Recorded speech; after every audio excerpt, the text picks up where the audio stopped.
Au sommaire de cette édition, drame de Barsalgo survenu le 24 août dernier.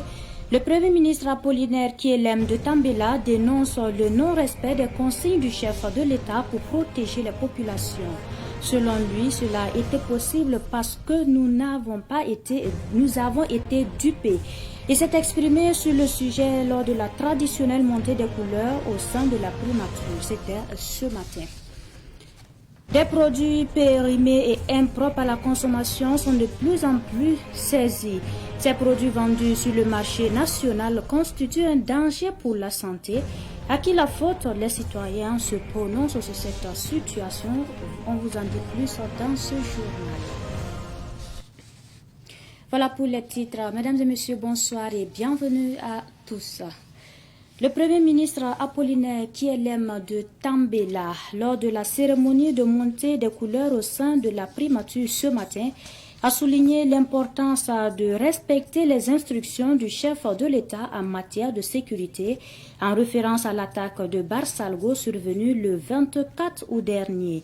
Il s'est interrogé sur le non-respect des consignes données pour la protection des populations, tout en exhortant la population à faire preuve de discernement et de vigilance face aux manipulations potentielles. Aussi, le Premier ministre a rappelé l'histoire de Salvador Allende, président du Chili, assassiné le 11 septembre 1973, trahi par certains de ses propres soutiens, notamment les syndicats. Il a mis en lumière les dangers des divisions internes orchestrées par des forces extérieures et la duplicité des syndicats. Il a insisté sur l'importance pour les travailleurs d'apprendre du passé afin de ne pas répéter les mêmes erreurs. Il a conclu en invitant chacun à réfléchir sur ces leçons du passé pour mieux comprendre les réalités actuelles et anticiper l'avenir, appelant à une vigilance collective face aux dangers de la manipulation et de l'ingérence étrangère. Et puis aujourd'hui, 11 septembre, le monde célèbre la journée mondiale de lutte contre le terrorisme. Elle a été instituée par de nombreuses associations en 2008. Elle rappelle les attentats terroristes du 11 septembre 2001 aux États-Unis d'Amérique. La journée mondiale de lutte contre le terrorisme a pour objectif de renforcer la solidarité envers les victimes et leurs familles et de renforcer les liens entre les diverses associations d'aide aux personnes touchées par des actes de terrorisme. Tout autre sujet, cette fois-ci, nous vous emmenons à Bobo Dioulasso, renforcement des capacités des élus et techniciens du Conseil national de l'économie informelle sur le régime d'assurance maladie universelle et son extension à l'économie informelle. C'est le thème de l'atelier tenu lundi à Bobo Dioulasso. Cet atelier est initié en faveur des leaders de la fêtière nationale de l'économie informelle. La rencontre s'est ouverte lundi dernier à la Chambre de commerce et d'industrie de Bobo Dioulasso. Les précisions avec Nongasida Thomas Sondo de Savane Média Ouest.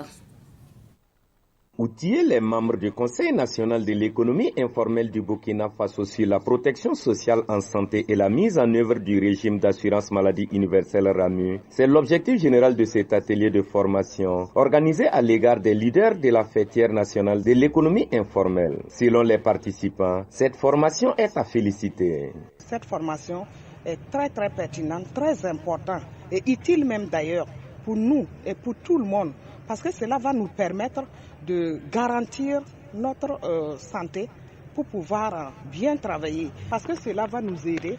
Et ce n'est pas forcément les fonctionnaires qui peuvent avoir une retraite.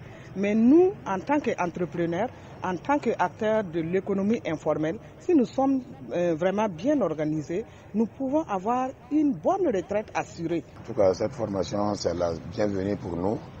On avait déjà entendu parler de la chose, mais exactement avec la formation, on va mieux comprendre pour pouvoir transmettre l'information aux autres membres de l'économie informelle. Selon Nessol Lengane, directeur des affaires juridiques et du contentieux, cette communication du régime d'assurance maladie universelle est une mesure de protection sociale dont l'objectif est d'empêcher que des personnes puissent basculer dans la pauvreté du fait de la maladie. C'est donc une protection financière contre le risque maladie et non professionnelle. Le régime d'assurance maladie universelle, c'est une protection financière contre le risque maladie non professionnelle et la grossesse. Ça concerne toutes les personnes vivant au Burkina Faso. Et si ça concerne toutes les personnes vivant au Burkina Faso, donc les acteurs économiques sont vraiment importants dans ce sens-là. En rappel, ils sont au nombre de 39 à débuter cet atelier de formation qui se tiendra du 9 au 11 septembre 2024. Une des premières réponses pour la couverture des acteurs de l'économie informelle et des membres de leur famille est de se doter d'une stratégie appropriée et d'une approche innovante. Dans ce sens, à travers le projet Bâtir des socles de protection sociale pour tous, programme phare mondial de l'OIT au Burkina Faso, une stratégie d'extension du RAMU et un plan de marketing social ont été élaborés et mis à la disposition de la Caisse nationale d'assurance maladie universelle. Venons-en à présent à ce dossier de cette édition. Consommer des produits impropres à la consommation peut provoquer des maladies, alors que ces produits sont souvent vendus aux consommateurs sur le marché. Face à cette situation, qui peut-on accuser? Les commerçants ou les autorités? Quelles peuvent être les conséquences de ces produits périmés? Les réponses dans ce dossier de Yacouba Kiemtore et Madinatou Ouedraogo. Depuis plusieurs mois, des produits impropres à la consommation ou périmés sont sur le marché et vendus aux consommateurs. La vente de ces produits périmés est non seulement un risque pour la santé publique, mais aussi une atteinte aux droits des consommateurs. Des pratiques pour lesquelles certains citoyens ouagalais pointent du doigt la mauvaise foi des commerçants. C'est la mauvaise foi des commerçants, puisque il y a certains qui savent bel et bien que le produit qu'ils contiennent est périmé. Mais pour eux, ils préfèrent vendre aux populations que d'aller verser cela. Nous accusons plus les commerçants parce qu'eux, ils cherchent de l'argent, ils ne cherchent pas la santé de la population. Pourtant, la population, là, ce sont eux, leurs clients. Donc, si vous vendez quelque chose de mauvais à votre client, ça veut dire que le client ne sera plus là demain. Donc, ça fait moins de clients. Donc, nous allons faire appel à ces commerçants-là d'avoir une bonne volonté, de savoir que le Burkina, là, c'est pour nous tous. Quand vous voyez quelque chose qui va détruire la population, vous pouvez vous-même écarter la chose là avant même que le gouvernement ne soit là. Contrairement à ces citoyens, d'autres citoyens accusent le gouvernement. Selon eux, l'État n'accentue pas les contrôles dans les pharmacies et dans les alimentations. Je vais rejeter la faute là sur l'État. Parce que quand on parle de santé, la santé c'est quelque chose. C'est une chose très, très, très capitale. Donc, tout produit que la population doit utiliser pour se soigner, moi je crois qu'il doit y avoir un contrôle avant la mise en vente de ces produits-là. Donc, s'il se trouve que dans les pharmacies, il y a des produits impropres à la consommation, des produits qui peuvent provoquer plusieurs maladies aux patients même, moi je crois que cela est dû à la faute de l'État.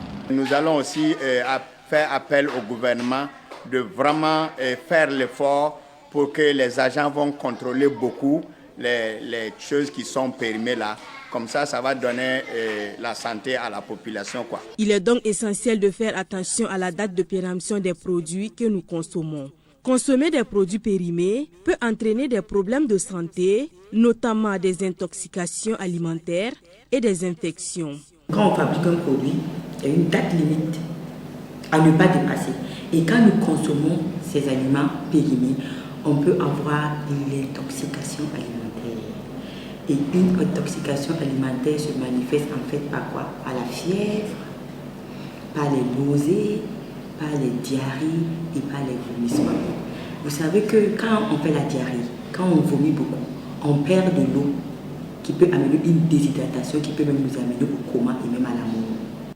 La nutritionniste Yasmine Zerbo invite donc le gouvernement burkinabé à accentuer les contrôles dans les marchés, alimentation et dans les boutiques. Elle appelle aussi la population à toujours vérifier la date de péremption des produits avant consommation. Tout ce que je vais demander à l'État, en fait, c'est de mettre l'accent encore plus sur le contrôle des aliments que nous consommons et en plus sensibiliser la population sur les conséquences de ces produits périmés et en fait les apprendre aussi à lire les étiquettes parce que beaucoup ne lisent pas les étiquettes. L'État burkinabé est donc invité à sévir afin d'éviter la vente des produits impropres à la consommation. L'actualité hors de chez nous, la Palestine a obtenu pour la première fois un siège à l'Assemblée générale de l'ONU lors de la 79e session ouverte hier grâce à une résolution adoptée le 10 mai 2024 à titre exceptionnel et sans que cela constitue un précédent. Elle peut désormais inscrire ses représentants sur la liste des orateurs pour les réunions concernant le Moyen-Orient. Proposer des amendements et faire des propositions de procédure au nom d'un groupe de pays. Cependant, la Palestine reste un État observateur sans droit de vote et ses représentants ne peuvent pas se présenter aux élections des organes de l'ONU. La 79e session de l'Assemblée générale de l'ONU prendra fin le 30 septembre prochain. Et en sport, les étalons du Burkina Faso occupent désormais la première place du groupe L des éliminatoires de la CAN Maroc 2025 depuis hier. À l'issue de la deuxième journée, ils ont battu les Flammes du Malawi par 3-1 au stade du 26 mars de Bamako. Le coach Brahma Traoré s'exprime sur la victoire de son équipe. Je pense que c'est la victoire de l'envie, de la détermination et du don de soi. Je pense que ce match, il fallait le gagner, donc il fallait tout donner. C'est ce qu'on a fait. Bon, franchement, c'est une victoire qui est la bienvenue. Et c'est ce que j'ai eu à dire aux joueurs, de jouer pour le pays, mais aussi pour moi, parce qu'une victoire ce soir sera vraiment une très bonne chose, plus pour moi que pour eux. Voilà, c'est vrai que le peuple aujourd'hui est très content, mais moi je suis dans les nuages parce qu'il fallait cette victoire-là. Parce que je suis arrivé à un moment vraiment difficile et je pense que j'ai pu quand même travailler pour sortir la tête de l'eau et pouvoir aider cette équipe à avancer et en cherchant à gagner ce match-là. Kina a toujours été présent au CAN passé, donc nous devons travailler pour y être toujours.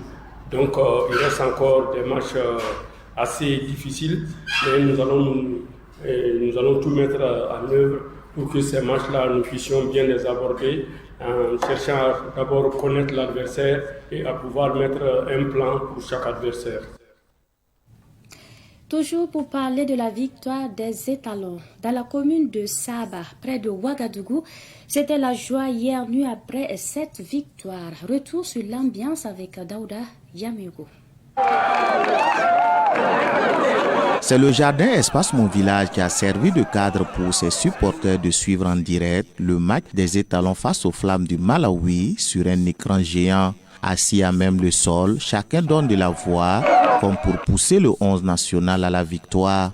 Une victoire qui ne tardera pas à se dessiner car Franck Lassina Traoré, sociétaire du Shakhtar Donetsk, va faire trembler à 2 reprises les filets du Malawi à la 35e et 38e minute. Hassan Bandé, sur pénalty, parachève la victoire des étalons.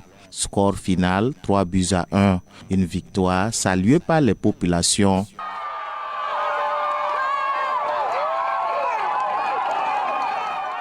Les étalons ont fait fort et on les félicite beaucoup. Vraiment, on les encourage et de continuer comme ça. Bravo à Lassina Traoré qui a fait le doublé ce soir. Vraiment, bravo à lui.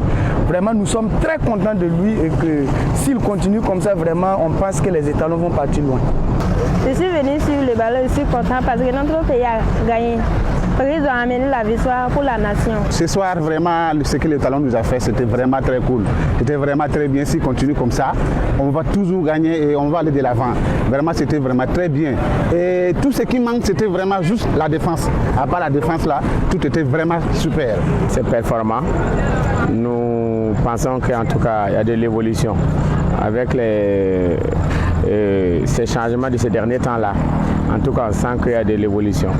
Sur le score final de 3-1 salué par certains supporters, d'autres demandent à l'entraîneur Brahma Traoré de ne pas laisser certains joueurs sur le banc. On va améliorer encore. C'est pas ça là qui a fait qu'on dit qu'ils sont forts, mais ils sont encore bas. On va améliorer. Voilà. Le coach, il manque de communication avec ses éléments.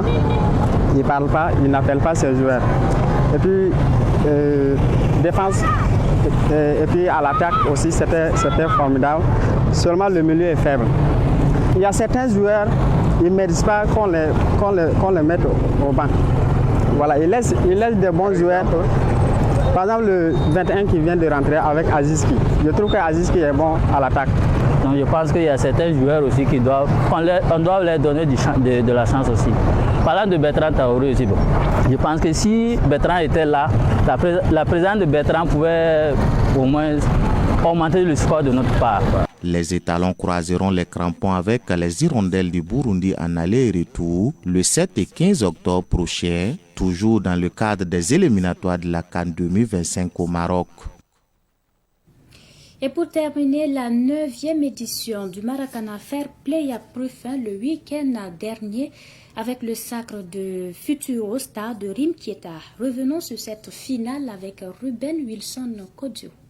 Les rideaux sont tombés sur la 9e édition du Maracana Fair Play qui avait pour thème sport et loisirs, facteur de cohésion sociale.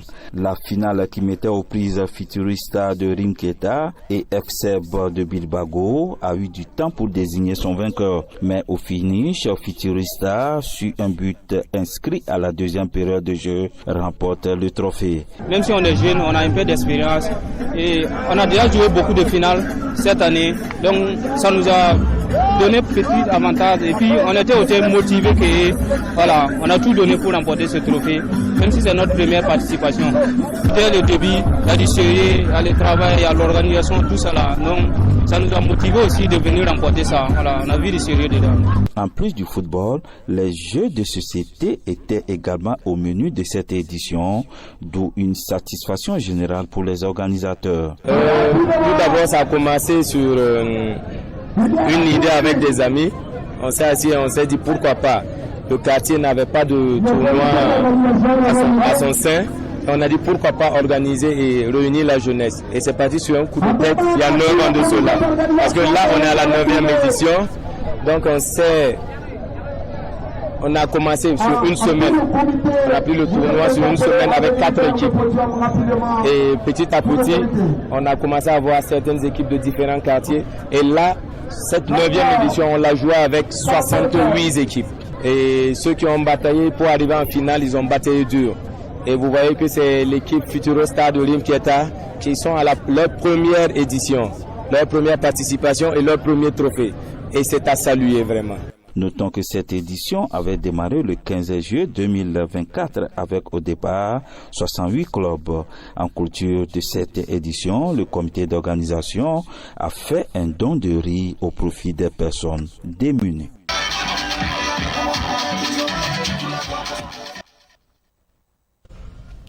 Fin de cette édition. Merci pour votre attention et pour votre constante fidélité. Bonsoir.